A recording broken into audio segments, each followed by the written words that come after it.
To my channel. Medyo maulan itong gabi ngayon.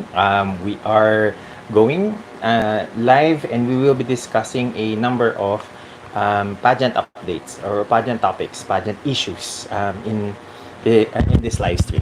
Okay. But before we begin, let me just put in muna yung aking mic so that mas klaro yung ating audio for this evening. And like what I've said earlier, we will be talking about several topics in today's live stream.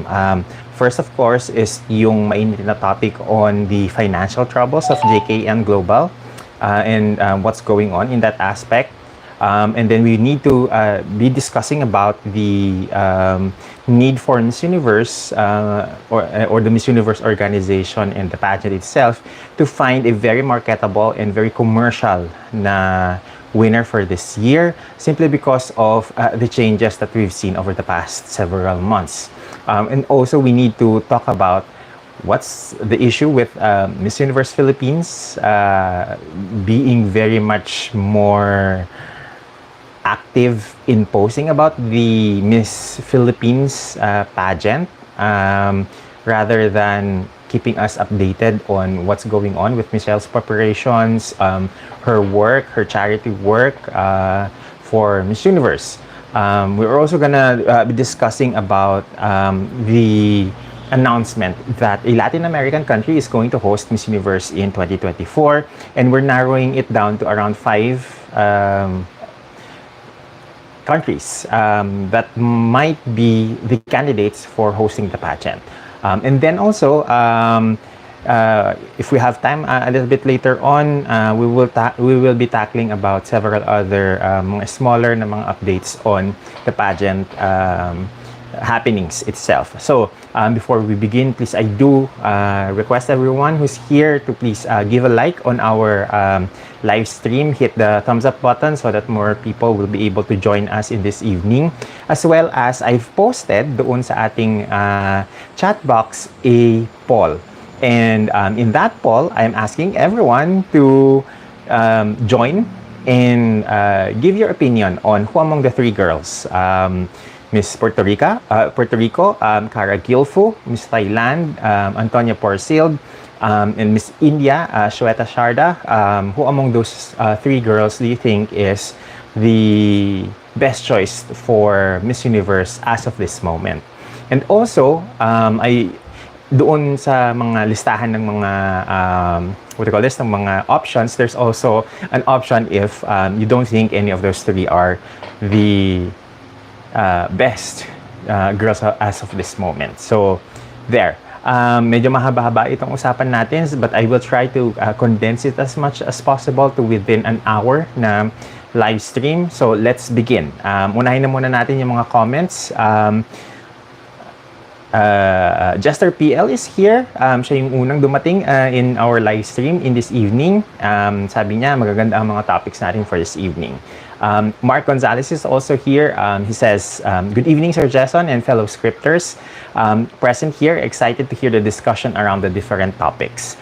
And Hablon Dawani is here. Sabi niya, good evening po. Alin po ang mas may dating?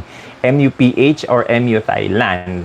In terms of social media presence, in terms of activities, in terms of production values, right now I would uncategorically say that it's Miss Universe Thailand. However, magkakaalaman pa yan a little bit later when the competition is nearing the start ng Miss Universe na pageant. Right now, I think under wraps pa yung preparations ni Michelle. I do hope na hindi ito yung another no when to peak na scenario na hindi na tayo nag-peak. So I do hope na whatever strategy that the MUPh team and Michelle's team have, they are able to, capitalize on the on the marketability ng Filipino fans in pageants. Okay? Haji Ev is here. Sabi niya, good evening, sir. Any new tea sa financials ng JKN? Hi, sana it doesn't bring MU down. We will be talking about that a little bit later. Travel Junkie is also here. Sabi niya, present po. Okay. Medyo hindi pa tayo nakakapag-umpisa, medyo tututuyan na ako ng laway.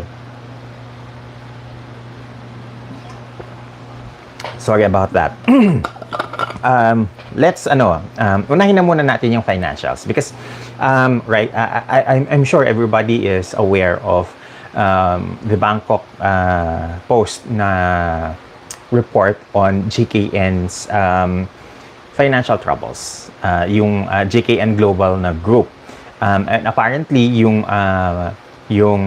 debt nila that is worth around 3.36 million baht is giving them troubles in terms of the way that they can pay for that huge debt. Now, first of all, I think we need to make things clear first that the debt was not only due to the acquisition of the Miss Universe pageant late in 2021. Late in 2022, so hindi lang siya na-accumulate through the Miss Universe organization's acquisition.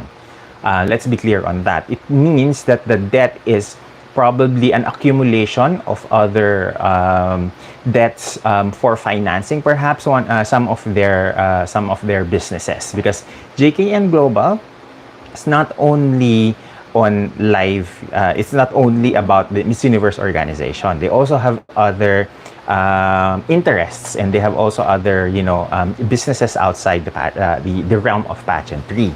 Now, the first thing that we need to understand about this is that this is just the first of 7 payments. I will try as much as possible, to make the language a little bit more understandable, because the business jargon is a little bit difficult to understand. Now, when I say that this is not the start of the end of the Miss Universe organization or the JKN Global, what I mean is that this debt is first not just acquired through the acquisition of Miss Universe. There are other businesses probably that was involved in the accumulation of the debt. Ibig sabihin, yung mga ibang businesses niya probably had a hand on the accumulation of the full na tawag ito sa kabuuan nung utang. However, what is very much clear about this is that this debt is payable in 7, I think around 6 or 7 na mga installments. Now, dito sa report ng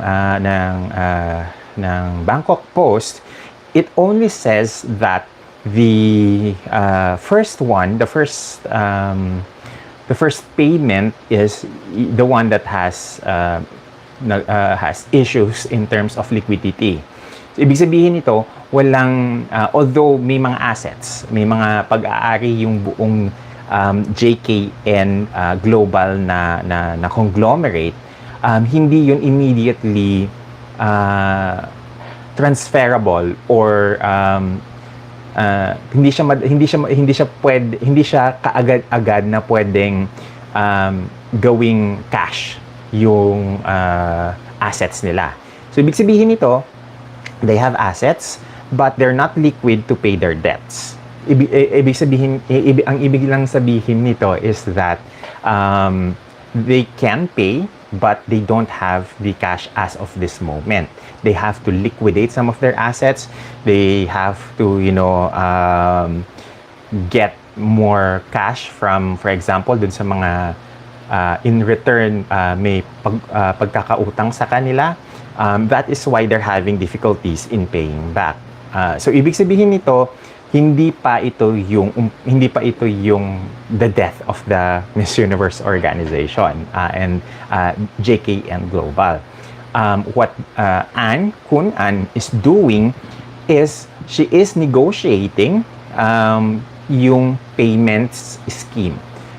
So this is essentially more of like a restructuring of the debt payment collection so that makapagbayad siya ng mga tawag ito ng mga pinagkakautangan niya. Hindi din ibig sabihin nito na kukunin na lahat ng mga assets doon sa JKN Global. Ibig sabihin lang nito that she is negotiating, an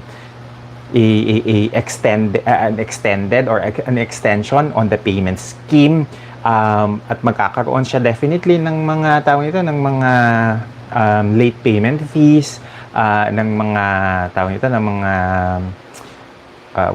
what's that term again? It's not inflation ng interest doon sa mga pinagkakautangan niya. So, those interest, idadagdag yun doon sa babayaran niya later on.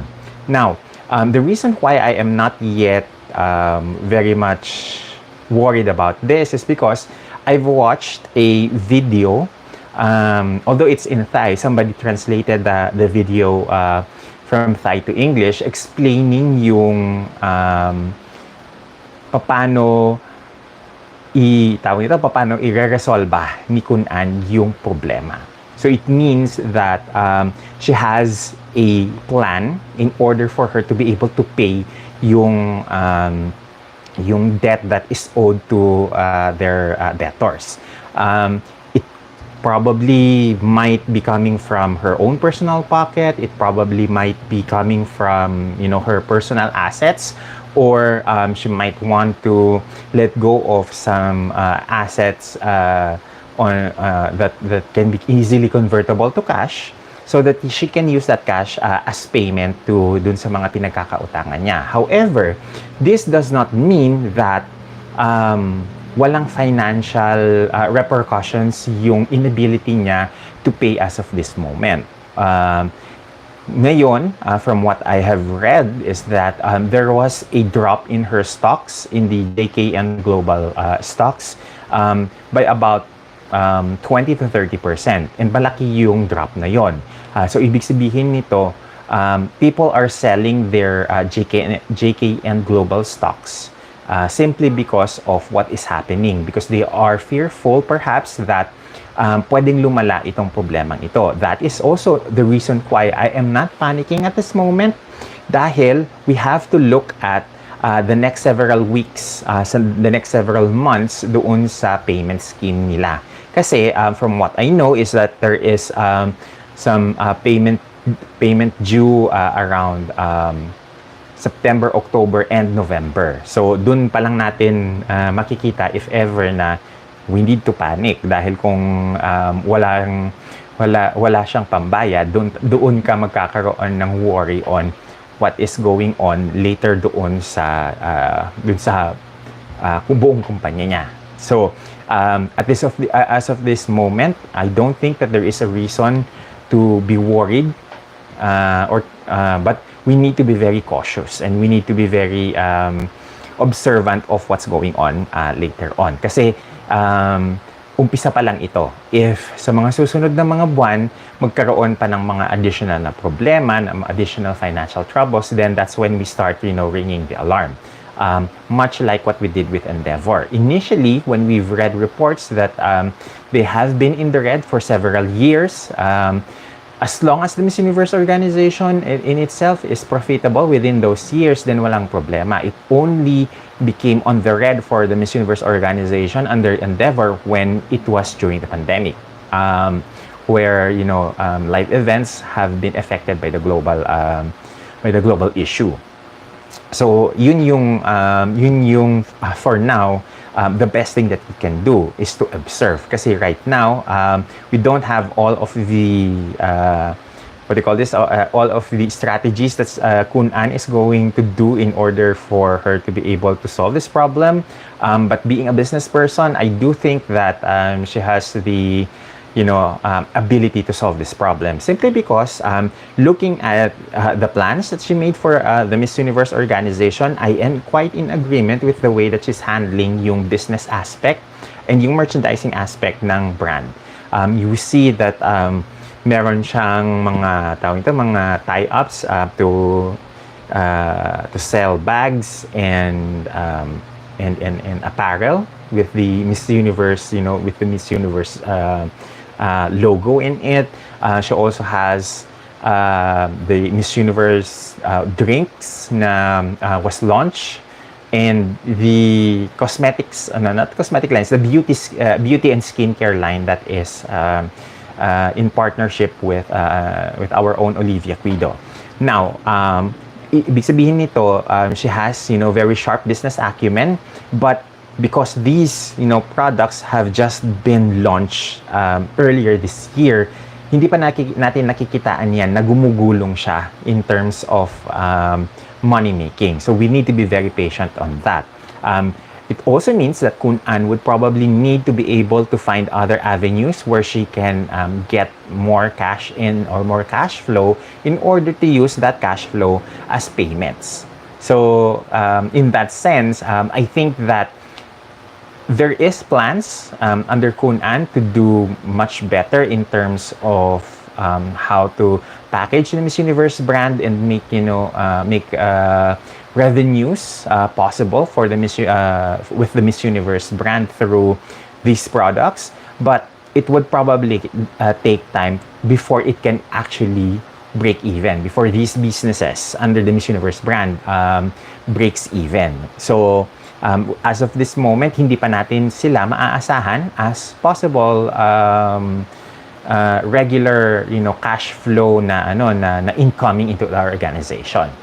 It also means that in terms of, yung saan napupunta yung mga inutang na pera, this is probably where the debt came in.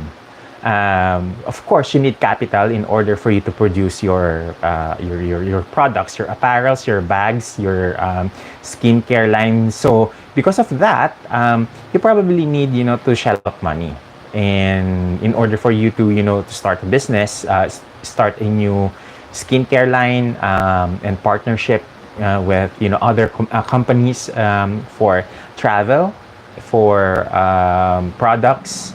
And for they call this for FMCG na mga products like yung Miss Universe drinks that was launched, kinakailangan mo din maglabas ng pera on your own, on your end, sorry. So this probably is the reason why this debts are in, and probably these are not the only reasons kung bakit siya may utang. Most likely that some of these debts came in from mga previous na mga business deals, and of course nag-accumulate siya kasi hindi ka naman pwedeng gumawa ng panibagong mga businesses without investing capital first. Okay? So before we become paranoid with what's happening, kung ibebenta ang Miss Universe in the next 5 years, we have to look first at how Kun An will be able to navigate these issues. Kasi these are not going to be a issue that is solvable within the next 5 weeks. More likely that this is going to be resolved within a matter of months or even years. Okay? So, wag muna tayong magpanic. Hintayin muna natin that we get more information and more insights into how the business is run before, we start, raising red flags here and there. Okay? So, let's look at some comments before we continue. Okay, Lemol235, sabi niya, "Good evening, sir. Knowing what happened last year with our rep, MUPh org will be pulling all the stops and focusing carefully on MMD's preparations, 100%. I do hope that they do that. Kasi kung si Michelle is yung huling barahan nila, or yung pinaka malakas na barahan nila so far sa lahat ng mga pinadala nila sa Miss Universe, then sayang lang naman if they don't give their all, di ba? Kasi right now, ang dami nilang masasabi ko nakapalpakan in terms of how they're handling their social media pages, which I will be discussing a little bit later. Kapalpakan dun sa kanilang finals, yung top 18 to top 10, back to top 18. I mean, we're not gonna leave that out. I don't think na hindi tayo babalikan nung multong yan. So they really need to do something, and especially yung nangyari doon sa NOLA, where it doesn't look like Celeste was given the very best competition wardrobe doon sa kanyang evening gown. Okay? Not even the cape. Actually, the cape was not even hindi ko na lang masabi ng diretso. But honestly, there were a lot of loopholes, a lot of holes that needs to be patched doon sa campaign natin this year na sana natutunan nila for Michelle. McDreamy says, good evening, Sir Jason. Good evening din, McDreamy. Travel Junkie, are you still in Europe? I hope na hindi tawag ito, hindi terrible ang weather dyan, because right now here in the Philippines, we're experiencing a series of typhoon. I believe Goring has passed, Hana is incoming, and then there is another low pressure area yata na namumuo sa Pacific. So let's hope na hindi ito magtuloy-tuloy. Kasi, I mean, 3 typhoons in just a matter of 7 days is kinda crazy. Where are we? I think we are with Jon Snow. Tama. I think we're with the comment of Jon Snow. Sabi niya, hi Jason. Good evening sa lahat. Maulang gabi uli. Hopefully, everybody is well tonight. Safe, dry, may kuryente at may internet. Keeping our fingers crossed. Jester PL, okay, sabi ni Jester PL, sabi niya, not all utang naman is hindi due agad. May mga tranches yan. May mga tranches yan with different maturity dates. So exactly what I was saying earlier, that there is some payments that is due ng September. There are some that is due ng October and November. So with Miss Universe, the bidding process and the bidding wars is going to be coming in at around October, November this year for sure, na by December, liquid na naman ulit ang Miss Universe organization. Dahil for sure, may mga down payments na yung mga national orgs na mare-renew, na bago, na mapapalitan and whatnot. Lemuel 23.5, sabi niya, recently there has been strong rumors, new countries debut and returning countries in Miss Universe will also add a big boost in revenue for Miss Universe and JKN Global. Here's the thing, if the new countries are, are siguro 10 o 20, ganyan, I think malaking, malaking added na na tawag nito na revenue for the Miss Universe organization. Pero kung 3, 2 lang ang babalik, that's not even gonna make a big dent. However, new and returning na mga countries in Miss Universe is going to be much better if maramihan sila, because more, if we're not, if we're looking at the questionnaire ng National Director applications, I think that the minimum bid that you can put on for a franchise is around $10,000 US. So there. Nasa na ba tayo? McDreamy, Sir Jason, I noticed yung Miss Universe Mikimoto Crown replica. Saan mo po nabili? Good quality? Magkano po? You mean this one? This is actually a small replica of the MU crown. I saw it in Lazada. It was only around 300 to 400 pesos, inclusive na yun nung delivery fee. I cannot remember, I cannot remember yung yung seller sa Lazada, but let me try to see if I can it's still within my account. Sandali lang ha. It's medyo mabagal ang internet. Okay, but I will mention that kapag nag-load na yung Lazada app. Just in case that you want to buy. Hablon Dawani, sabi niya, is it possible to reacquire the ownership of the Miss Universe by an American entity, an American business entity? It's better if other handles this alpha pageant. I cannot say for sure if any new American business entity want to take over. Kasi if they want to buy this, buy this pageant from Kun An must first be willing to sell. I think that is the what do you call this? That is the what if na question.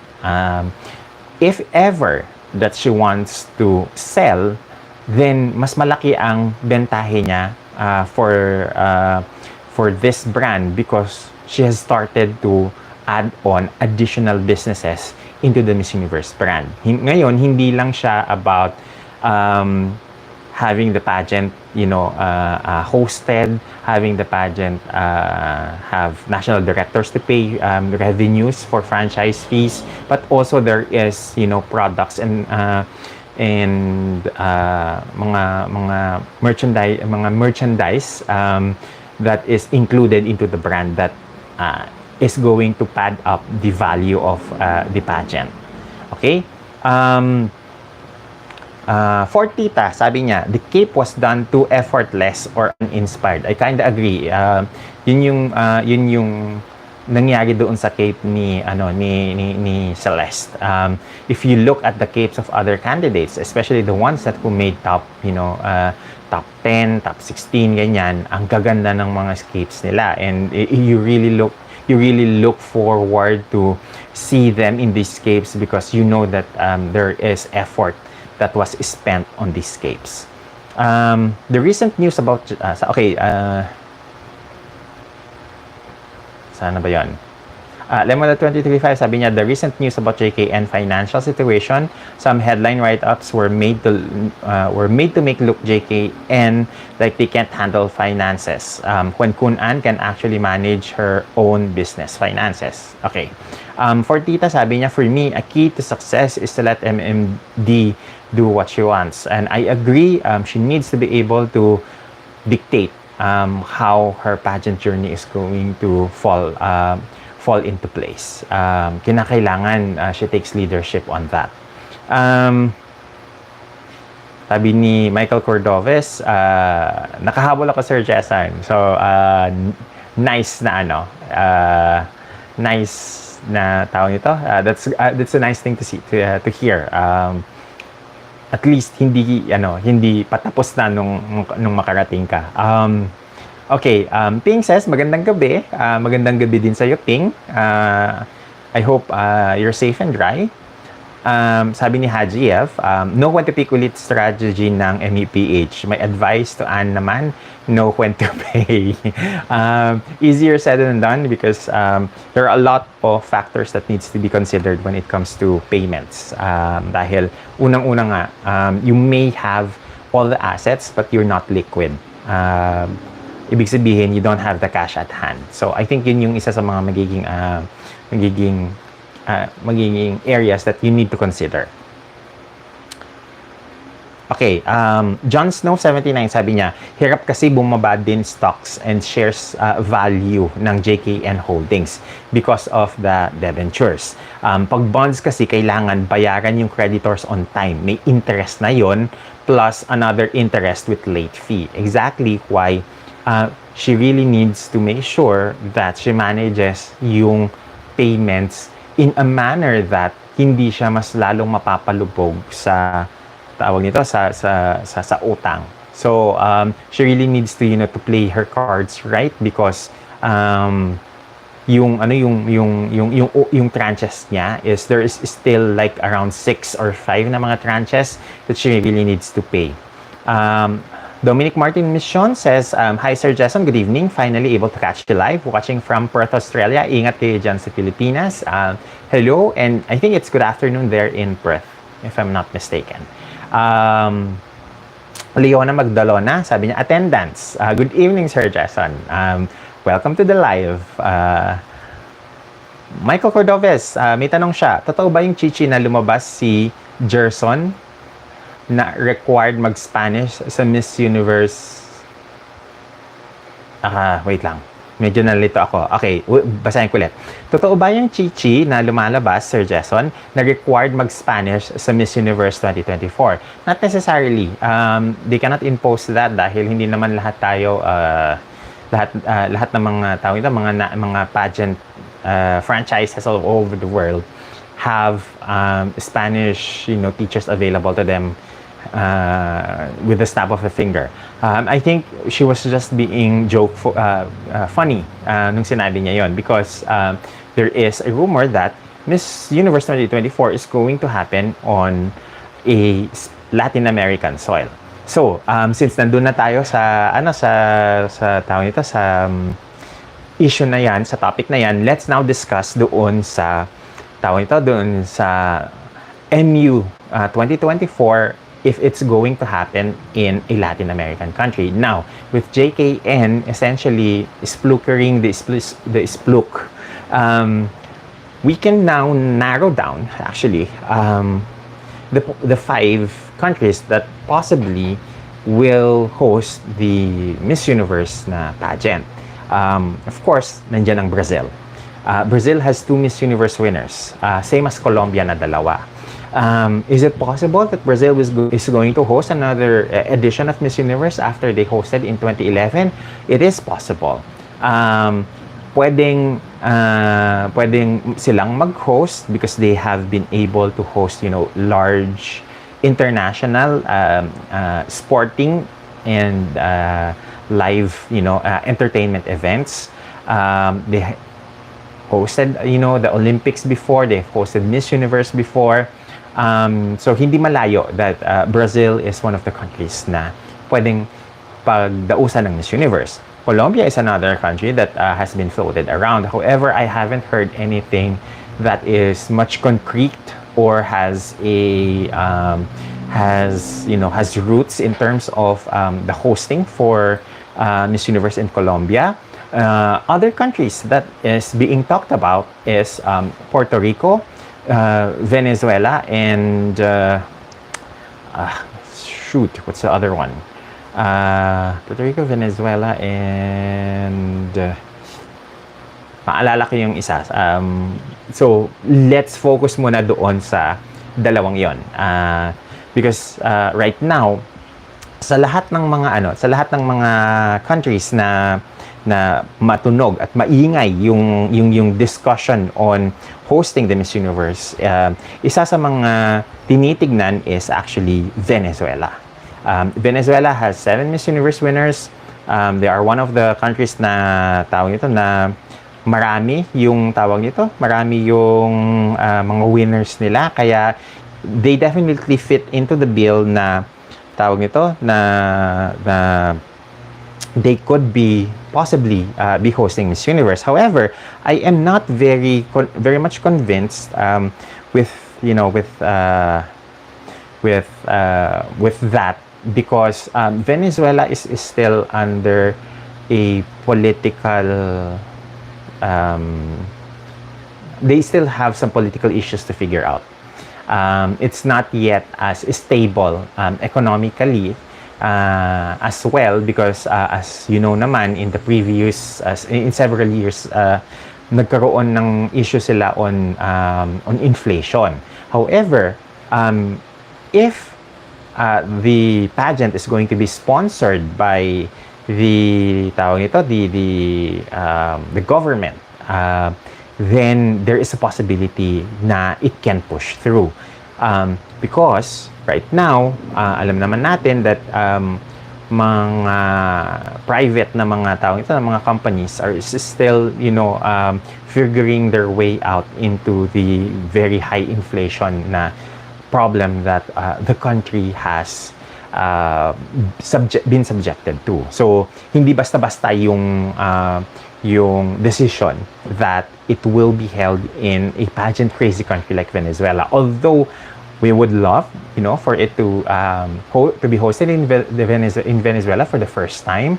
However, I do want to see first if there are, financial infrastructures in place to help the pageant happen there. So I'm not discounting though that they can host the pageant. I just want to make sure na if they do host the pageant, kinakailangan they are very they are prepared for hosting the pageant. Now, what are the other two countries that possible na posibleng mag-host ng Miss Universe? They are actually Mexico and Puerto Rico. And the beauty of Mexico and Puerto Rico is that those are the countries that Telemundo has connections with. And naman Telemundo, they are the official broadcast partners in the United States and in Latin American countries. The beauty of that is that both Puerto Rico and Mexico have already hosted Miss Universe in the past. Now, I want to make it clear though that those connections does not necessarily guarantee that they are going to be hosting. It probably only facilitates an easier way of hosting the pageant in those countries dahil they have that Telemundo connections, but it does not make it like a guarantee that okay, because Telemundo is there, they're gonna host it. So that's not what I'm saying. However, Mexico has been a country that has been very much very much a staple when it comes to Miss Universe hosting. They did it in the 90s, they did it in the 2000s, and I think that if they're gonna do it again this year, it would be a great way for Miss Universe to travel around the different countries around the world. And I do think that Mexico is an easier how to say this? It's an easier venue to have as compared to El Salvador. Because it's just the border of the United States and Mexico that's gonna be stopping Filipino fans to visit and watch the Miss Universe in Mexico. Now, I am a little bit more biased, or rather not biased. I'm a little bit more I think that there is a higher chance of the Miss Universe being hosted in Puerto Rico, simply because in around was it 2021 or 2022?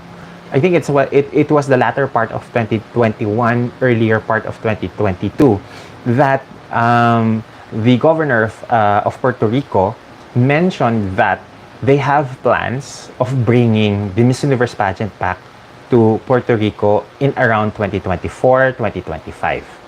So that is an indication for me that there is interest there. There is prior interest to host the Miss Universe pageant in Puerto Rico.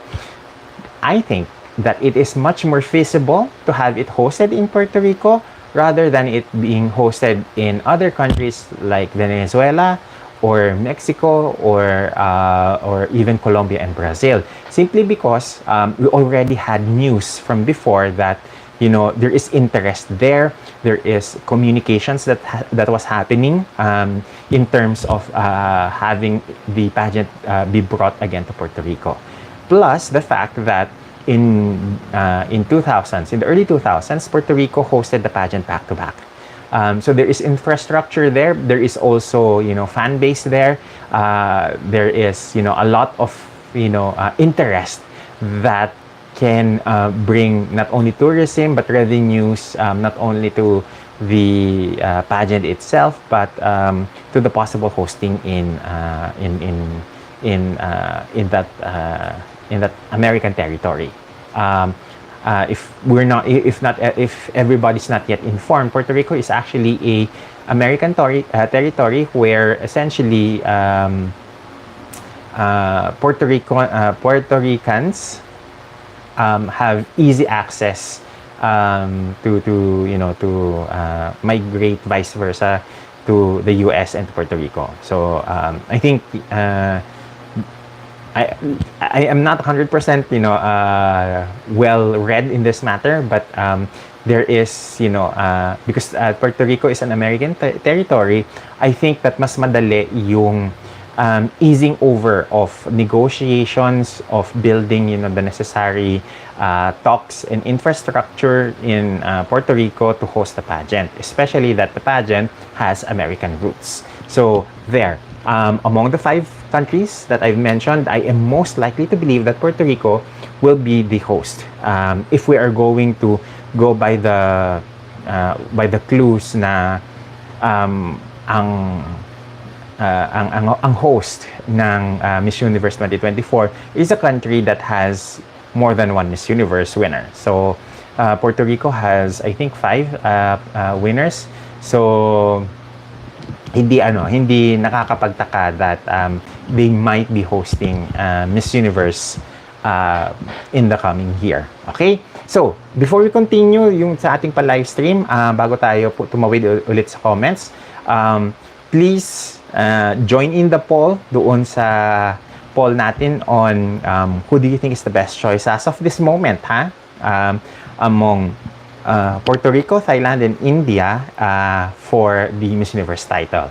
And right now, as I'm looking at it, Antonia Porcel of Thailand is leading with 43%. Oops, wait lang, nagbago. Suddenly, nagkaroon ng shift. There is now a equal na votes for others. And Thailand, Antonia Porcel with 41% each. Carla Guilfu of Puerto Rico comes next at 17%. Okay? India's Shweta Sharda currently has 0 votes. So, habol-habol tayo in that case. Okay? We will be going through the poll once again. So, if ever na you're new in the in the chat box, so please click in the uppermost corner of your screens. Ayan. So, let's go doon sa mga comments now. Nasaan na ang mga tayo nag-end?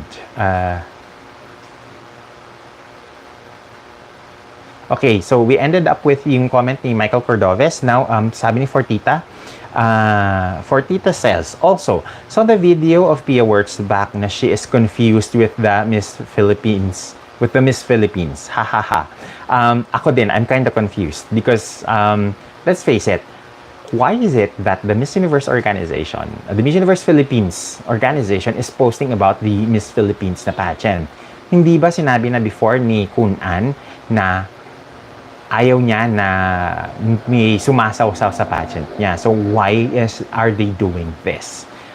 I don't get the wisdom. I don't get the thought process. Because under any circumstances, you don't cross-pollinate brands unless there is a collaboration between those 2 brands. Because as of this moment, those 2 brands are essentially 2 brands that is fighting for a larger piece of a pie. I don't think that there is a business of Miss Universe Philippines na social media pages to be posting about the Miss Philippines na pages. Because ang nangyayari is, nagpipiggyback the Miss Philippines doon sa Miss Universe MUPh na mga social media accounts, wherein the Miss Philippines beauty pageant, fashion and beauty pageant should be working on their own, proving that they are able to gather followers on their own without having to piggyback on other national franchises. Kasi if I were Kun An and I see this, and that I see that some other pageants is piggybacking on the Miss Universe brand, then you are in violation of what I have mentioned, that this is the direction of the Miss Universe pageant. pwedeng mawala sa inyo yung franchise dahil sa ginagawa ninyo. Or worse, pwedeng ilaglag ng organization ang representative ng Pilipinas sa Miss Universe semifinalist dahil hindi kayo sumusunod doon sa patakaran that they have imposed. And I think if this backfires on Michelle, then may ibang kasalanan nito kundi ang MUPh na team itself. Hindi ko maintindihan kung ano yung ginagawa nung communications director niya, because if you are a marketing professional, you would not cross-pollinate two different na mga brands. Especially, they are both national pageants. You don't cross-pollinate these brands unless there is a collaboration between those two. Ang nangyayari kasi talaga ngayon is that nagpipiggyback lang. Nakikinabang lang yung the Miss Philippines na social media pages doon sa exposure nila doon sa MU na mga pages. And instead of us na mga pageant fans getting updates on what's going on with Michelle, ano yung mga ganap niya, ano yung mga nangyayari, we don't have any clue on what's going on. And kung hindi pa nagkaroon ng Vogue Philippines na event, na gala, then baka siguro wala tayong makitang laman ng Miss Universe Philippines na Instagram and Facebook na pages. In fact, nagmumukha ngang si Pauline Amelinx yung winner ng MUPh dahil siya yung mas madalas na laman ng MUPh na social media accounts. So I think that the MUPh group and their social media manager rethink this strategy. Dahil if you're only using the MUPh to get more traction, to gain more popularity for the Miss Philippines na pageant, then my God, you're not effective in your role because you're not able to market separately the Miss Philippines pageant versus the Miss Universe Philippines na pageant. It only says that you don't have the capability to make to promote, to make famous, to build the brand image of the Miss Philippines pageant, because you are essentially piggybacking on the followers of the MUPh na page. Okay? So klaro tayo doon. Let's go back to the poll. Ngayon lumalaki yung agwat ng mga tao ito, ng mga nagsasabi na they don't feel that any of the three girls in the what do you call this in the poll is the best choice for Miss Universe at the moment. Okay, however, among the three, Antonia Porcel still holds the biggest chunk at 39%. Okay, so let's go over the comments para mabilisan tayo ngayong gabi. John Snow 79, sabi niya, read the article, parang nakikusap si Kunan sa creditors na move payment dates. Mahirap din rin kasi yung kung creditor ka tapos may paglalaanan ka tapos di makabayad tapos milyones yung utang. Sabi ni Lamuel 23.5, this year it's going to be in El Salvador. The case will be removed for swimsuit and back for the sarongs na handa ihampas sa pagrampa. We're not yet sure on that. I haven't heard anything on that, Lemuel. For Tita, Colombia. Okay, the reason why Colombia was on my list of 5 possible countries na pagdausan ng Miss Universe 2024, it's because the clue there is that it is a Latin American country that has more than one Miss Universe winner, and Colombia has 2 with Marina Zuluaga and Paulina Vega. Jester PL says, Sir Jess, if sa LATAM ang Miss Universe 2024, is it safe to say the winner from 2023 will most likely come from a LATAM to give a big nod to the plan? Yes, most likely. And that is also the reason why I am observing among the Latinas who is the girl that has the most strong profile, the one who is currently building momentum. And that is the reason why I was thinking that they might be crowning a Puerto Rican winner so that she would pass on her crown in Puerto Rico next year. So the conspiracy theorist in me is starting to think that they might be gonna be, angling to crown Carla Guilfo as Miss Universe for 2024, for 2023, so that there is an incentive for Puerto Rico to host the pageant para matuloy itong pageant na to. So there. Next, but we will,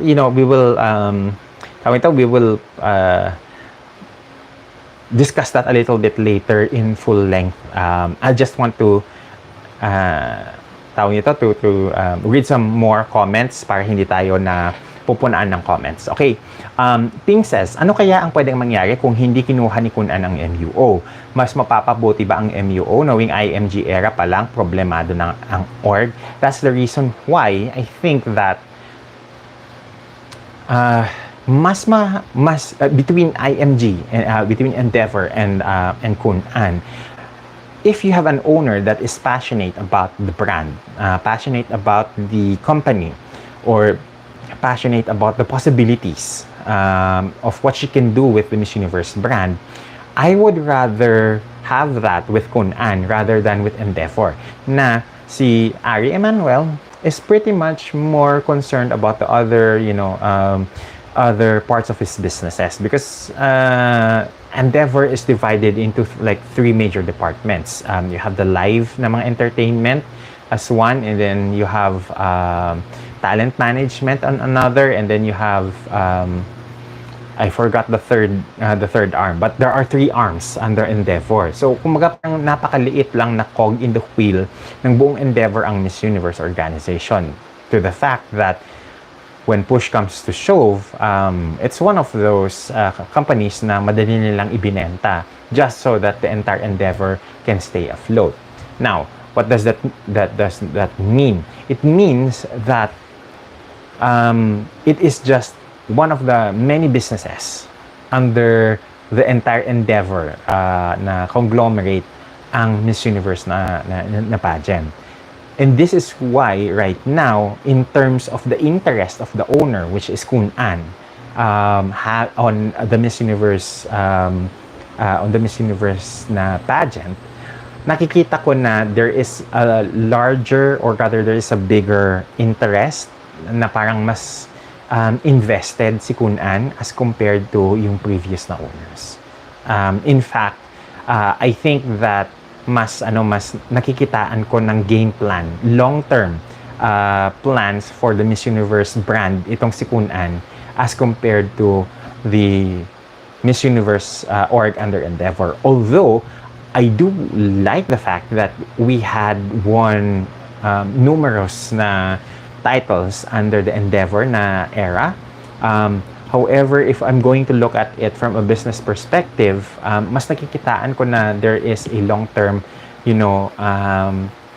vision ang pamunuan ni Kun An with the way that she's handling the Miss Universe organization right now. Now, let's talk about yung mga possibilities between the 3 girls that I've mentioned, kung sino sa kanila yung bakit sila yung naiisip ko na the girls to beat as of this moment. Now, let me start with Sweta Sharda of India. I know that kakapanalo lang ang India. And in terms of, technical ability, hindi nalalayo si Sweta.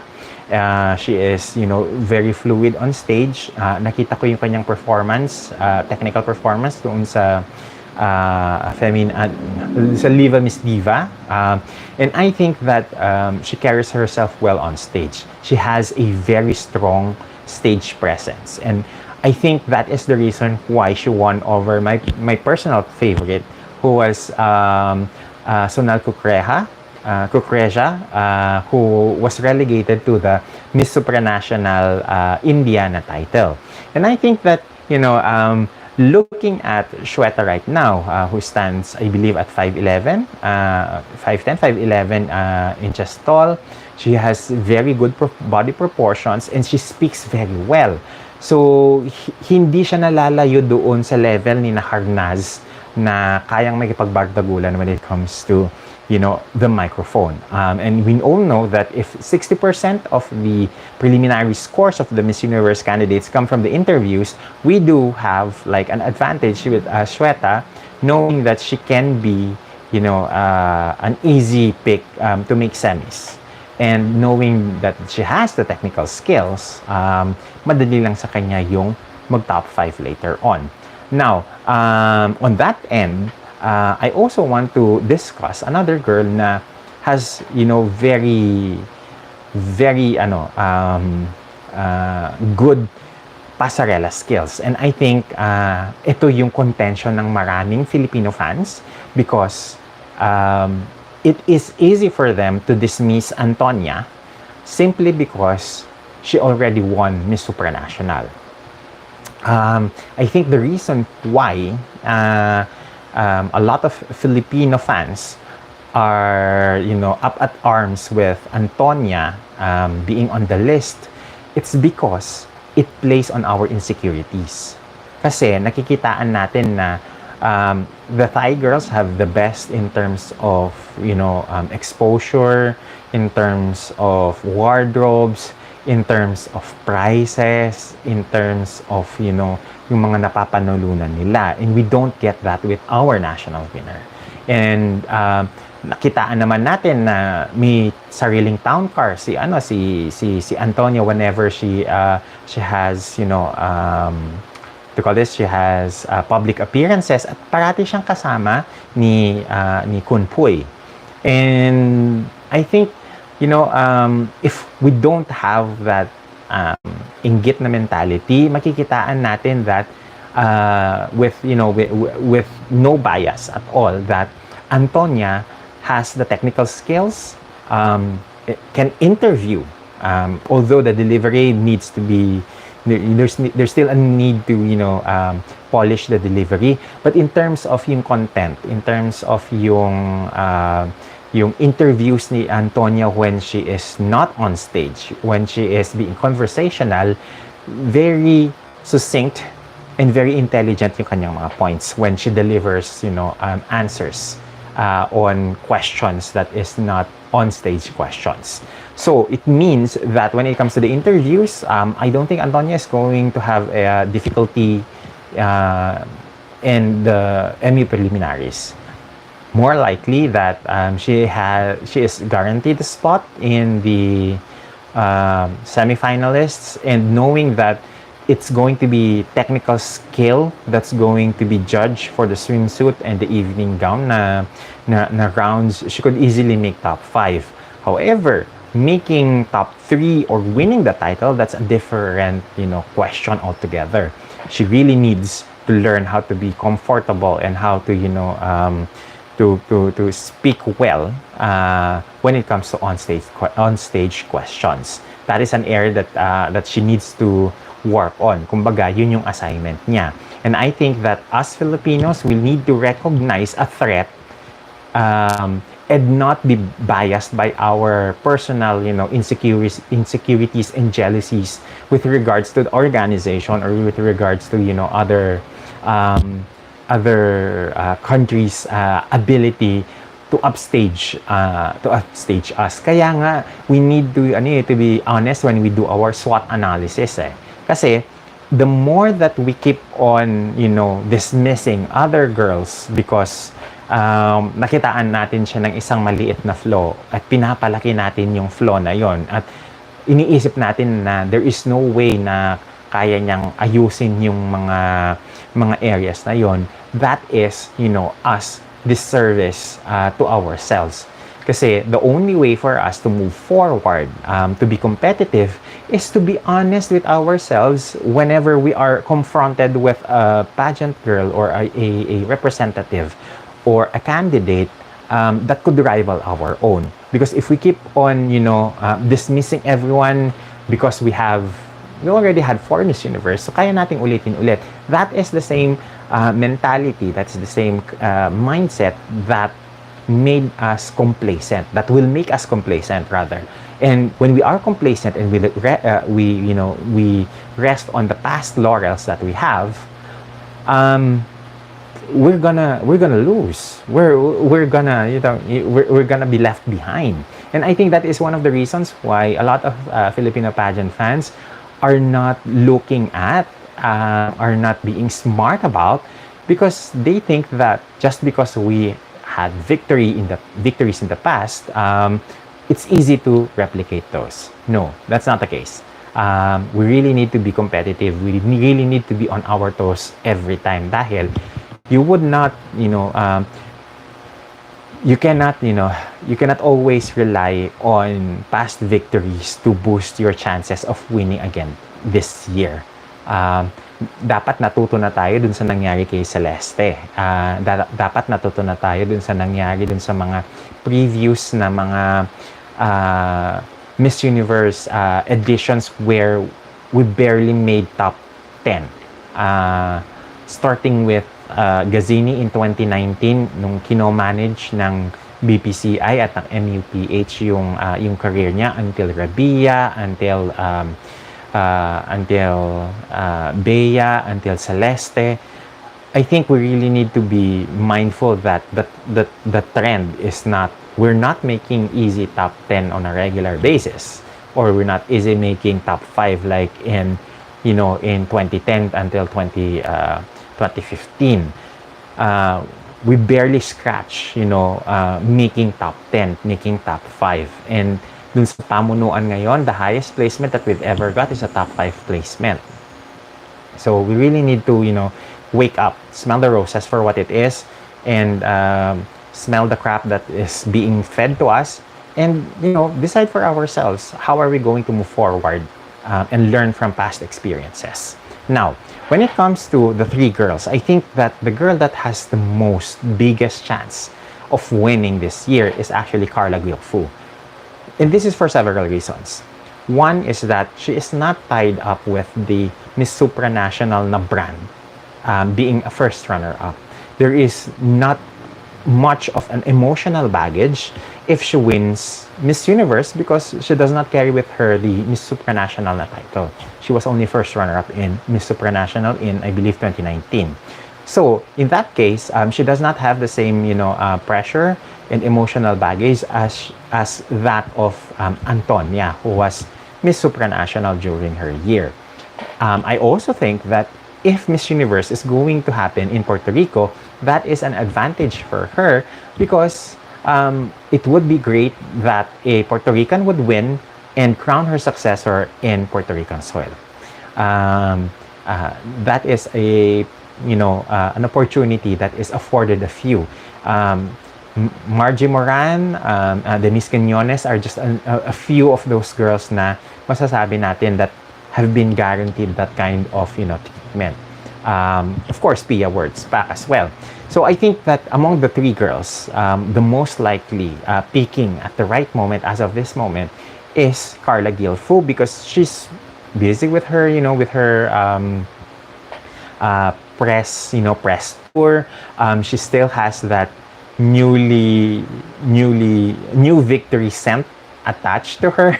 So, kumbaga, the momentum is currently building towards her. Kumbaga, nasa kanya yung momentum. Walang lull moment for her na tipong nakoronahan nung January, pero ngayon wala ka masyadong narinig na buzz about her. So I think that is that is the explanation. That is my explanation why I think that these 3 girls as of this moment are the girls that are likely to be the better or the best choice for Miss Universe as of this moment. Okay. Now let's go na on some of the comments and continue doon sa iba pang mga points that I want to be discussing. Okay, nasa na ba tayo? Michael Cordovez, sabi niya, Sir Jason, bakit imposible sa Venezuela? Nagawa naman siya ng Miss Grand noong 2019. Kasi between 2019 to now, Michael, you have to look at yung political situation nila because I think that is feeding into their economic situation. If you look at the inflation, you look at the economic and political situation ng Venezuela, on the volatile side pa lang din siya. So it's better safe than sorry, kumbaga. For Tita, sabi niya, di ba dapat sa Thailand ang 2024? Baka good strategy yan. Issue din nila yan kasi ipapanalo daw si Thai this year para maganda ang 2024 edition sa Thailand. Since wala na yan, Thai for the win this year. Okay, for Tita, ang interpretation ko naman nito is that they get to be paid if they have the pageant hosted outside of their mother country, which is Thailand as of this moment. Kasi merong, if I'm not mistaken, there is a part of the bidding process, or rather the hosting process, that you have to pay hosting rights, and hindi pa ito yung hosting fees. So I think it's an income generating activity if they have the pageant held outside of its mother country. So that is my interpretation of things, that there is a there is a financial reward for the Miss Universe organization if the pageant is held outside of the country. Okay? Okay, going back pala doon sa question ni, oh my God, I forgot. Was it Jester PL? Or McDreamy? I think it's McDreamy. Yung binilhan ko nung Mikimoto na replica, it's Mary Grace and AJ na tawag nito na account doon sa Lazada. Okay? And sandali lang. Yung okay, wait lang, ayaw na niya. Ayaw na niyang mag-open. Anyway, just check it out na lang doon sa Lazada na app kung magkano siya. I think because when I checked it, it was around 300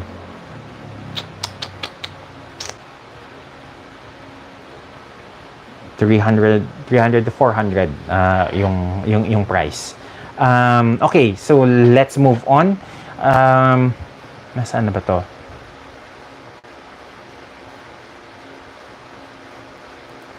Nasaan na ba to? I think it's I think nasobrahan ko yung scroll. Okay, for Tita, yung pronouncement pala ni tawag ito ni Nukunan na she wants the Miss Universe pageant held in Thailand every 2 years, parang ganon. I think that is like a pipe dream or something na that we can consider as of this moment as we will believe it when it happens, because right now if she mentioned that there is another country that wants to host it outside of Thailand, and it's in Latin American country, and she already made that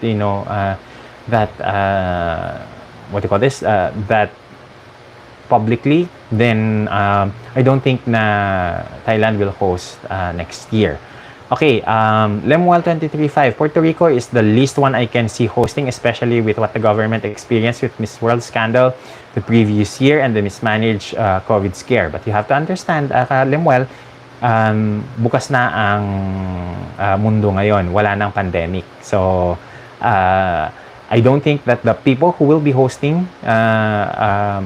or who will be managing the Miss Universe pageant there are the same people that managed the hosting of Miss World in Puerto Rico.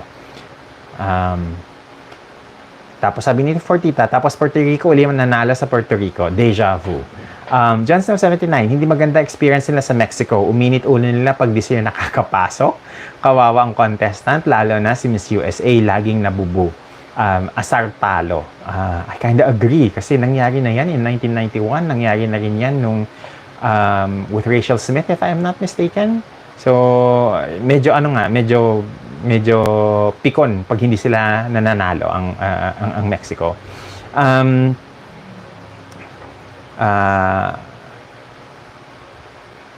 Sabi ni Kape, allowing Antonia to win will be good business-wise for MUO. I think, if we are going to look at the marketability and commerciality of the three girls in my list, I think si Antonia ticks the boxes on all of that. Commercial yung ganda, pwedeng magbenta ng skincare, pwedeng magbenta ng tubig, pwedeng magbenta ng bag, pwedeng magbenta ng damit. All of which that are currently, the products that you can buy under the Miss Universe brand. Hajiev, pag binilikan ni Ann si MMD sa MU, baka doon palang matututo si MUPH. Imagine 2 years na unpleased. Tignan natin. Baka naman kapag kinuyog ng mga tao ang MUPH na umayos sila on their social media, baka naman matuuhan sila in the next, several weeks na buwas-bawasan yung pag-feature ng The Miss Philippines na pageant sa MUPH na page. K-pop Bizdak. Who is your favorite sa Miss Universe Colombia? Miss Buenaventura looks like she's going to win. I like Buenaventura, although maganda din kasi yung journey ni Camila Avella. So, I am, I think I like Camila to win, but there's a strong possibility that Buenaventura might steal the crown under Camila's nose. Okay, JD, ewan ko ba ha? Pero ako lang ba excited sa next host country ng MU? Gusto ko yung may pa-reveal sila sa mismong live show ng Miss Universe 2023. I agree, like in the past. I remember before, noong 1994, during the Miss Universe na pageant here in Manila, nung in-announce na tawag ito, na Namibia yung host country for 1995. I remember that part of the spiel ng host that it's a coincidence dahil ang nanalong Miss Congeniality in 1994 is Namibia, and they are like playing with the friendliness of the country in welcoming Miss Universe in Namibia that year. So that for me, is something na we kind of like na happening, that we are informed at hand so that if anyone has travel plans, they can prepare. Nasa na ba tayo? Sabi ni Lemuel, if they crown a girl coming from the host country the next year, that would only cause conflict of interest with the host and MUO. Knowing Kun Ann, she wants fairness and not favoritism. Lemuel, that's not an issue for MUO. You know why? Because nung 2015, what do you call this? Hector, Puerto Rico's Hector, I forgot his last name, mentioned to me, dun sa table namin, habang chichikahan kaming mga press during that time, sinabi niya na Manila will host Miss Universe in 2016. And then, during the pageant, nanalong Miss Universe Pia. So, no, that's not an issue. Jon Snow, sabi niya, Puerto Rico reps kasi magaling in paper, pero pagdating sa pageant, madali silang matabunan ng iba. Lalo na yung may kakaibang glow sa finals. Carla reminds me of Kiara nung 2018. Baka same fate sila, top 5. There's also still that possibility na mangyari. Travel Junkie, sabi niya, Sir, I'm back in Dubai and melting here. Oh my God, mainit ngayon sa Dubai. I think it's around October pa na lalamig ang temperature dyan. Sabi niya, since JKN has money issues, do you think limited na naman ang production ng MU this year? Not invested, but watching the finals for sure. I don't think so. Kasi if na-prepare na lahat ng plans last year or earlier this year, I think execution na at this point in time. So, it's on the host country who will, have to follow through all of this. So malay natin, baka we still get the same level of, showmanship that we got accustomed to. Probably I am speculating or optimistically speculating that at least mahihigitan niya yung production values ng Miss Universe Nola. Ayan. Nasaan na ba tayo? Jon Snow, just so opposed, the people behind Antonia, the trainers and mentors, ngayon are the same with the past MUT winners. Doon lang ako nabahala kasi parang may mali kung sila lagi ang trainers tapos laging mintis. That is why nung 2019 patago na nagpapatrain itong si Fasay kay RL. Dahil I don't think that yung mga trainers sa Thailand pulido.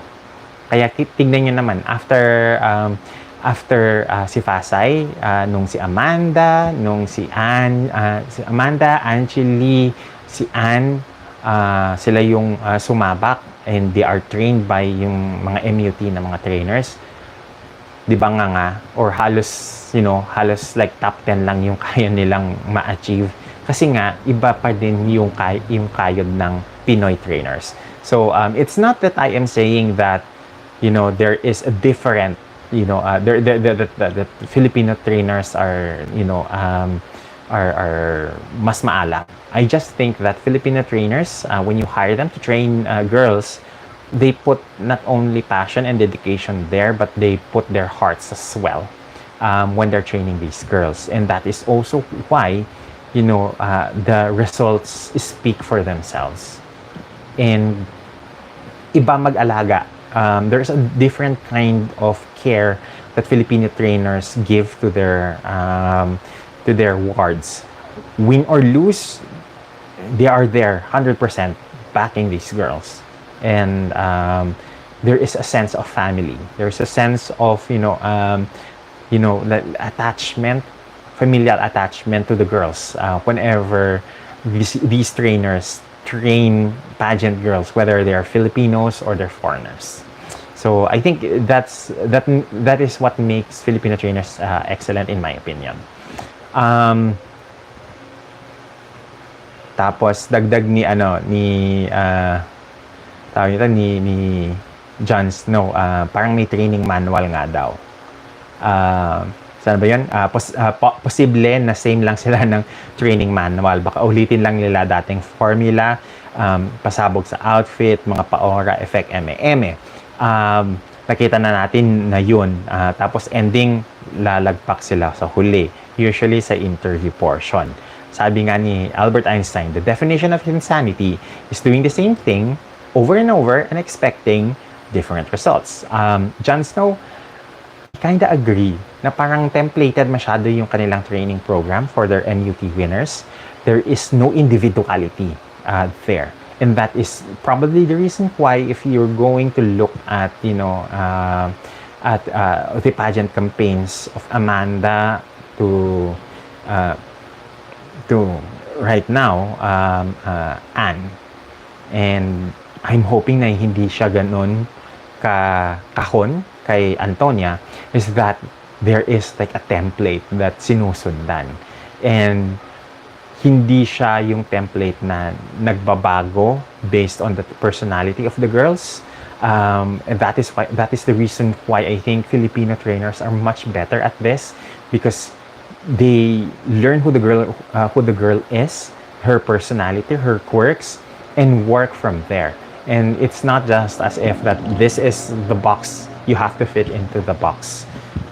That's not the case with our Filipino trainers, at least from my observation. JB, I agree, ang weird puro the Miss PH ang mga post ni MUPh, di ba? Sabi ko nga medyo kinda off na. Okay lang siguro na sumulpot here and there, pero pag siya na lang ang laman, parang wag naman, abuso na kayo. Nakikiride on na nga kayo sa MUPh, di ba, na brand, tapos you're abusing it to this level. Anyway, continue ni JB. Diyos ko, gets ko naman na mas madaming followers ang MUPh, pero dapat ba araw-araw mga post nila about sa ibang pageant? And this is what I am a bit scared of, because ultimately, if this is going to happen until November, we might kiss a semifinals spot for for Michelle goodbye.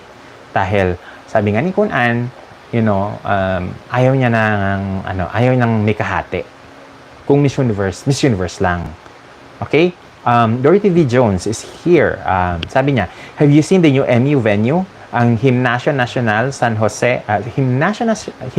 Nacional Jose Adolfo Pineda. It's being redesigned with a crown-like facade. It looks like a crown of Charlize Theron playing the Evil Queen. Yes, when I posted about this, I think 24 hours before it was officially confirmed by the Miss Universe organization, I used a photo from the renovated na image na facade ng Gimnasio Nacional, and this kind of crown is actually the same crown na look na ginamit sa Miss Earth Belgium or Miss Earth Netherlands several years back. I think in the 2010s, early 2010s. So, it's not new to me. Nakita ko na kasi I did my research first before posting yung announcement confirming na it's going to be in Gimnasio Nacional Jose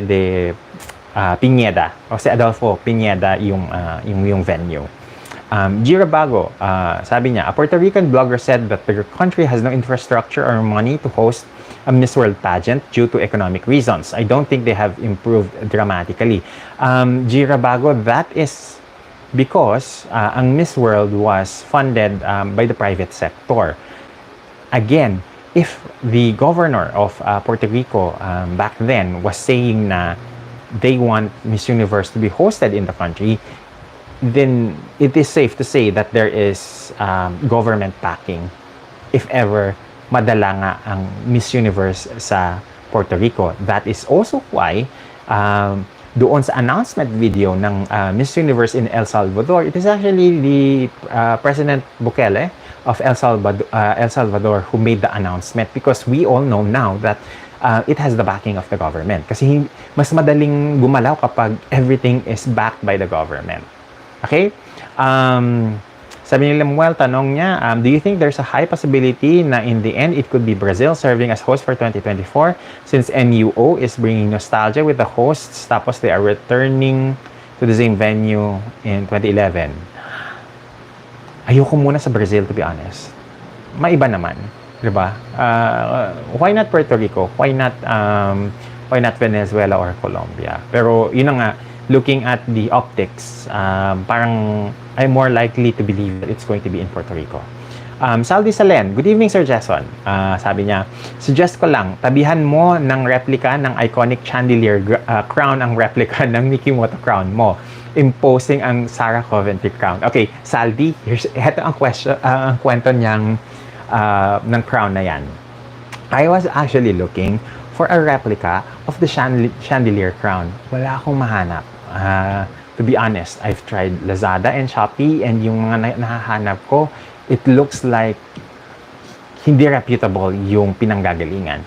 Unless I am able to find a good replica of the old Sarah Coventry na chandelier na crown, yan muna. Pagtsatsagaan ko muna yan. Because for me, pipe dream yung magkaroon ako nung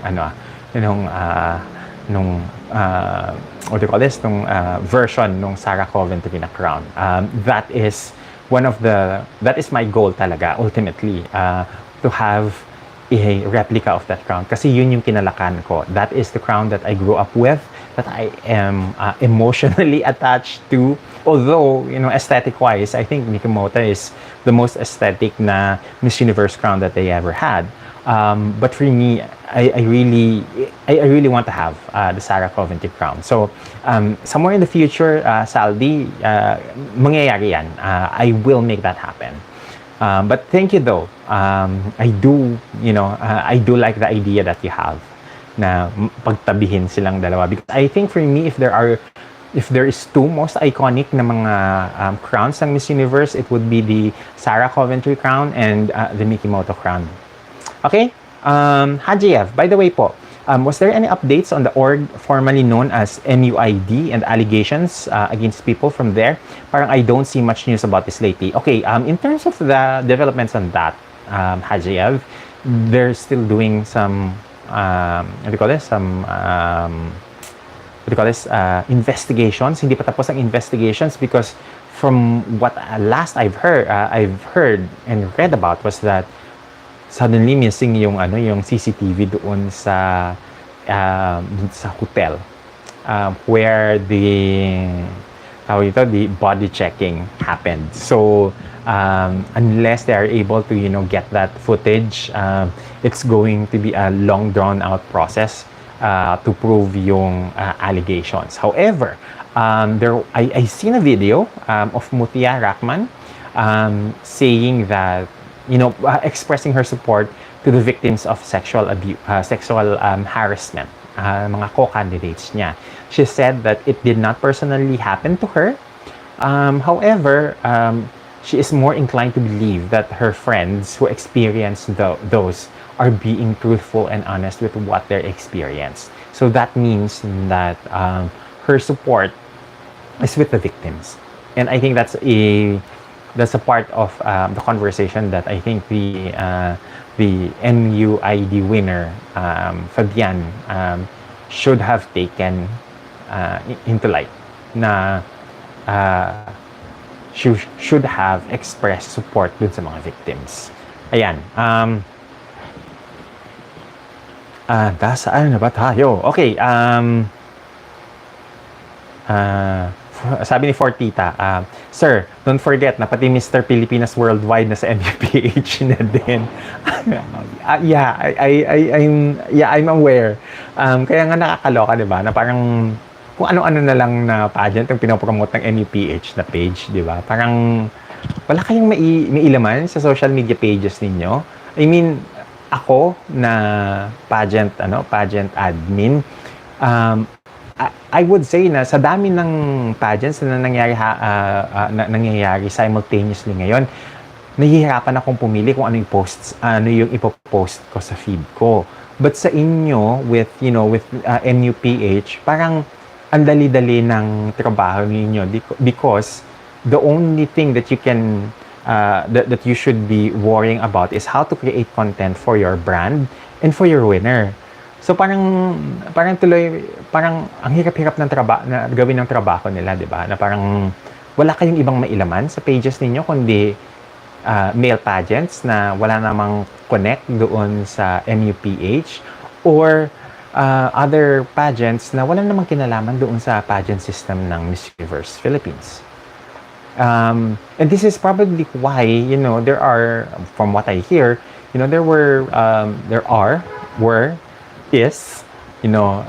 entities na gustong kunin ang MUPh franchise away from them. So, 'di ba? Umayos kayo. may kalaban na kayo sa franchise. May makakalaban na kayo sa bidding war. Okay?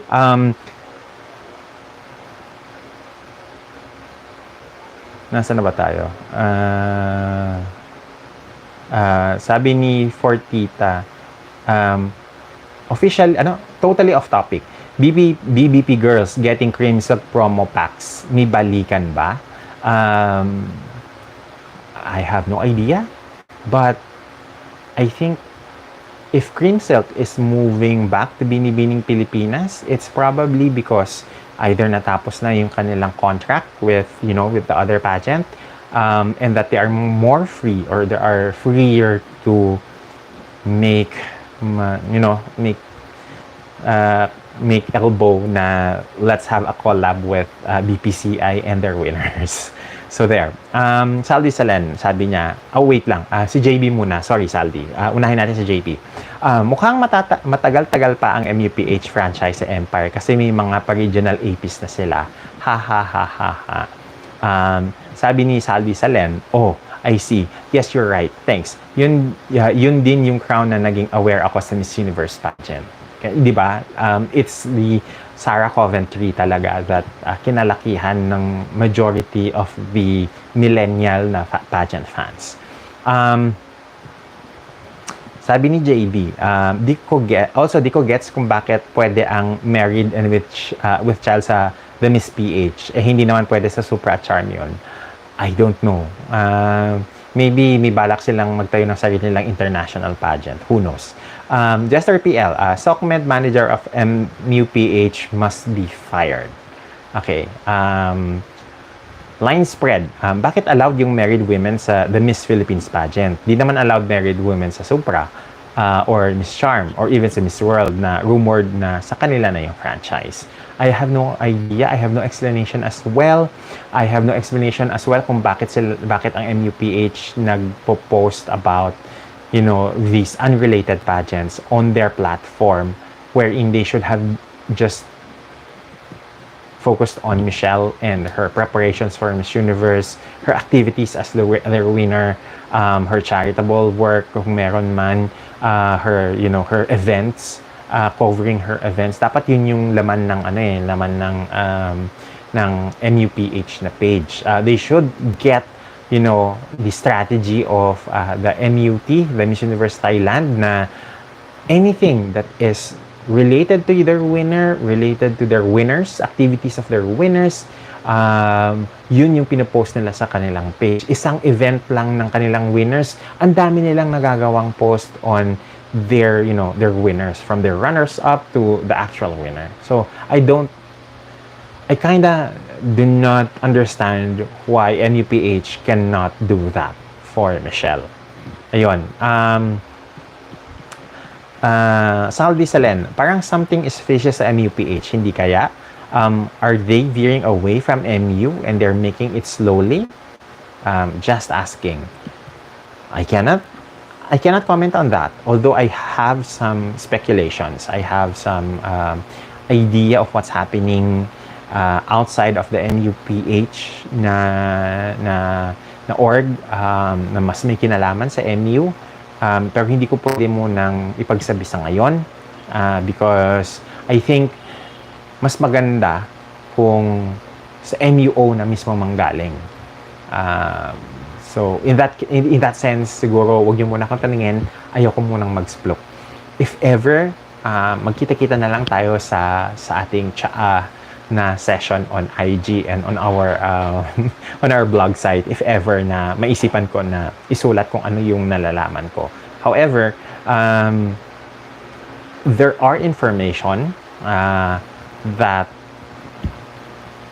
or there are chismis from the ladies who lunch na hindi happy yung pamunuan ng tao nito, ng yung may-ari doon sa pamalakad natin dito, na hindi ito yung ini-expect niya doon sa isang pageant crazy na country. This is not the level na inaasahan niya. So I think if that rumor is true na hindi siya masaya, at yung mga public appearance niya are very calculated, just so hindi magkarabing elbows, doon mo makikitaan na may business savvy itong may-ari, na hindi siya maglalaglag ng tao o ng mga tao simply because hindi niya gusto.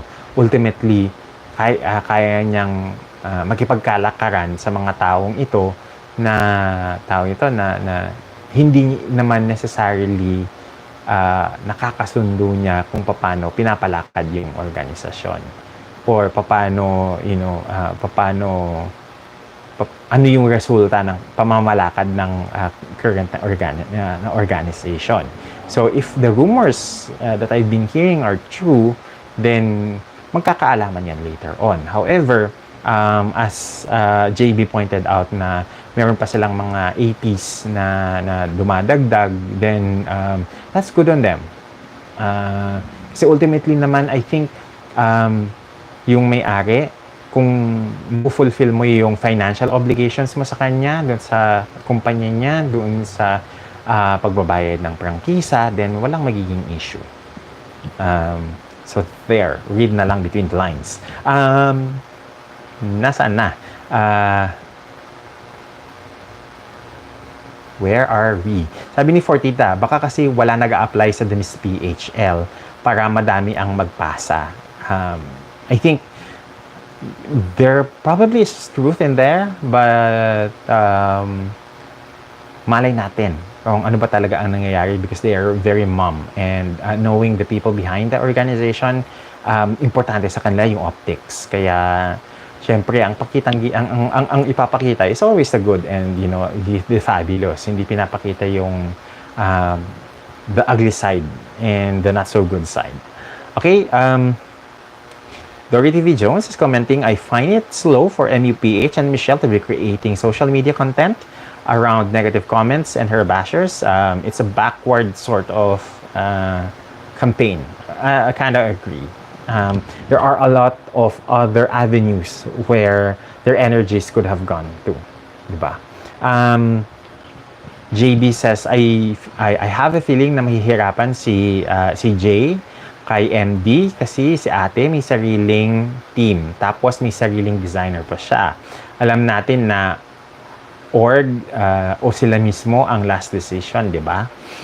Fortita says, BBP, kahit wala niyo franchise, sana may new twists, prizes, and national director. Okay. From what I heard, bongga ang mga papremyo next year. So, yun pala ang kaya kong sabihin sa ngayon. Kasi yun yung masasabi ko na medyo marami na yung nagbulong sa akin. Nasaan? JB says, hello kapusong kun. Why not, diba? Mas maganda sana, mas maganda yon kasi just like TPN, diba? They have their own network. Kumbaga, parang media conglomerate din naman ang TPN. Parang mas maganda nga yung business model na ganyan. Kasi like yung partnership before ng ABS-CBN at ng Binibining Pilipinas, like Venevisión and the Miss Venezuela na organization. So there is something, to be learned that works in that kind of partnership. Okay, Dansum SNJHSM. Hello, welcome to the live stream. Sabi niya, the Filipino Festival daw, pero may guest na Koreano. I don't get that point. I hope that they can explain why. Nasaan na ba tayo? I think Dorothy V. Jones is here. Sabi niya, speaking of crown replicas, there is a Sarah Coventry replica on eBay. Seller is Thierry Devi. It has the curve on the crown band, which Angela Visser started wearing in 1989. Okay, I'm gonna check Thierry Devi kasi parang you have to link in, something more technical na payment scheme on eBay. I'm not sure if GCash, kayang i-GCash yan. I'm kinda not so very well informed on how eBay and eBay payments work. Plus, baka naman masyado yung shipping fee. So, medyo titignan natin muna. Pag-aaralan natin kung afford ba natin siya. Okay. Sally Salen, wow, thanks. I'm learning Chaa lingo. Chez lingo. Wait namin next edition. If anyone wants tea, you can go to my blog site. After this live stream, may nakapaskil na po akong Chaa doon. So, I haven't published it yet on other on social media.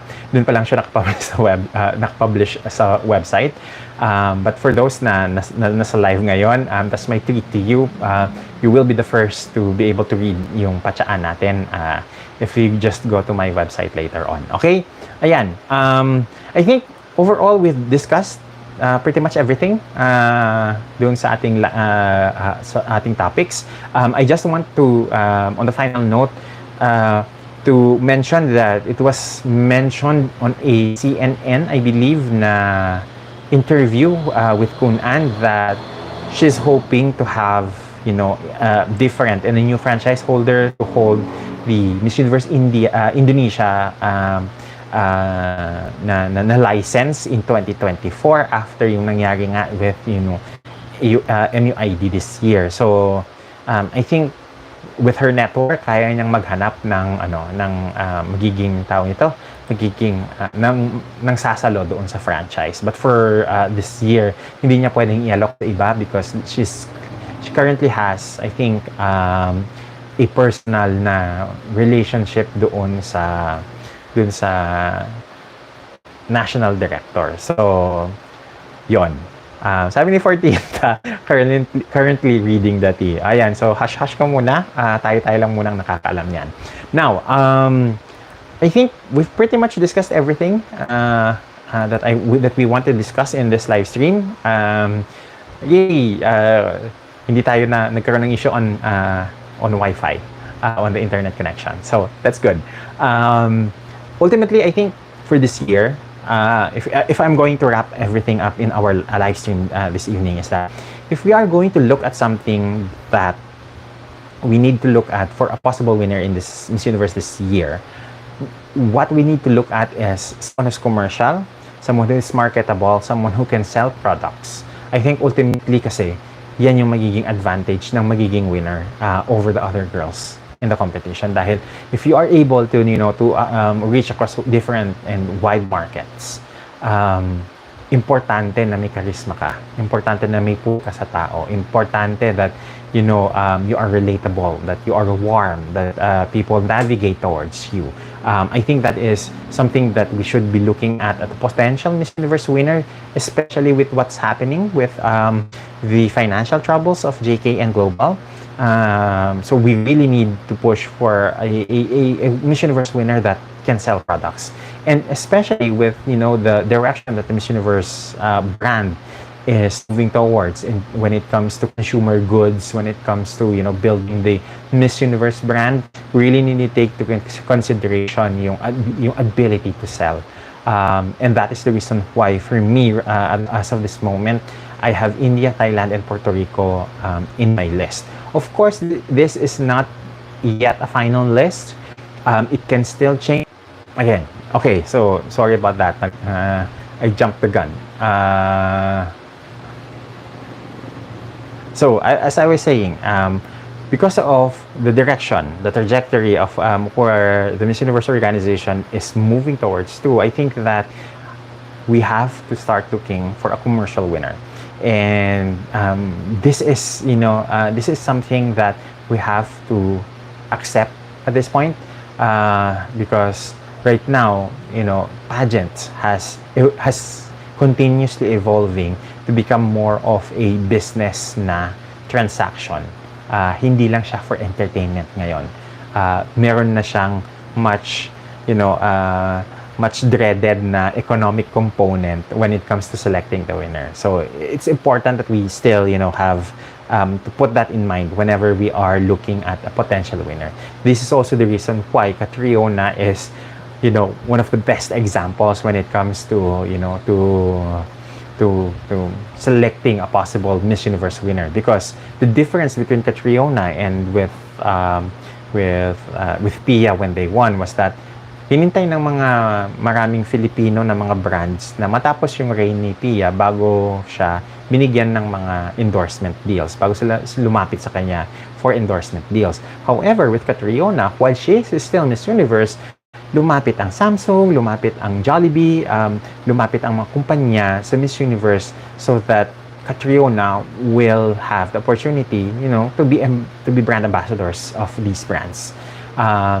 Kaya siguro, we need to start looking at pageants with that perspective, wherein kayang magpasok ng potential na winner ng endorsement ng pera sa Miss Universe organization. So, I think that is the reason why, I am quite confident doon sa mga girls that I've mentioned as possible, as the girls to beat in this Miss Universe pageant as of this moment.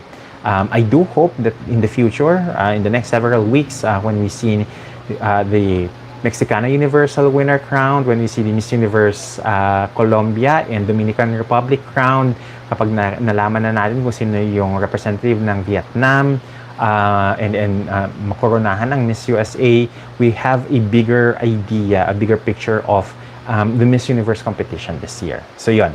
Now, going back to the poll, a lot of you says that yung the best choice for Miss Universe at the moment, 55% voted others, 1% voted for Sharda of India, Puerto Rico's Carla Gilfo garnered only 13%, and then the second biggest chunk of the votes is still with Antonia Porcild of Thailand. Ayan.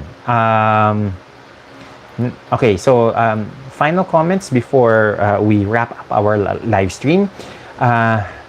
Sabi ni Dorothy V. Jones, the Thai economy, despite its recent upturn, is still volatile. It's not just JKN. Investors dumping their JKN stocks is not a good sign. Investors are losing significantly. Mila Gofan, sabi niya, good evening, Sir Jason. Good evening din sa'yo, Mila.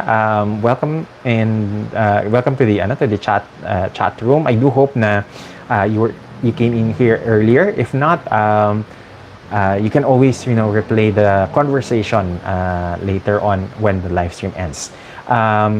For Tita, sabi niya, so perhaps Kazini should have ended up better in this season sa Miss Universe. Possibly. Gira Bago says, Anne said Jonas is her favorite creative director and she said it publicly. She said she liked how Jonas runs the org. So, ayan, kapag sinabi niya, then let's see how will that play out in Miss Universe this November. Ayan. Nasaan na tayo? I think we've read all the comments. I would like to thank everyone who was with us in this live stream. Salamat sa mga sumuporta. Salamat din, Dorothy, for the support here, that you were always here in our live stream. I do hope that next week we have more updates on more competitors in Miss Universe. So, so mas marami tayong mapag-uusapan in terms of how the competition is progressing. I believe there are like at least 10 countries that are going to crown their winners in the first 2 weeks of September. So let's wait for that. Hintayin natin na unti-unti nating malaman kung sino yung mga girls na kokoronahan, so that we have an idea on sino yung malalakas at sino yung mga dapat natin, who are the girls that we have to look out for. Okay? Have a great evening, everyone. Thank you very much again for joining us in our live stream, liking our content, sharing our content. I request that everyone who's still here to please leave a like on our live stream. For those who are new to our live stream, please subscribe and hit the notification bell for more of these kinds of pageant related content. See you in our next live stream next week, and I do hope that you have a great weekend. Take care, everyone. Everyone here who are here in the Philippines, please stay and dry. There is still a typhoon that's coming in. I do hope that lahat tayo magkaroon ng dry at hindi maperhuisyong weekend ahead, because if there are two typhoons coming in, I do hope everyone is safe. Okay? Ayan, thank you very much. Have a great evening, everyone, and see you soon. Take care.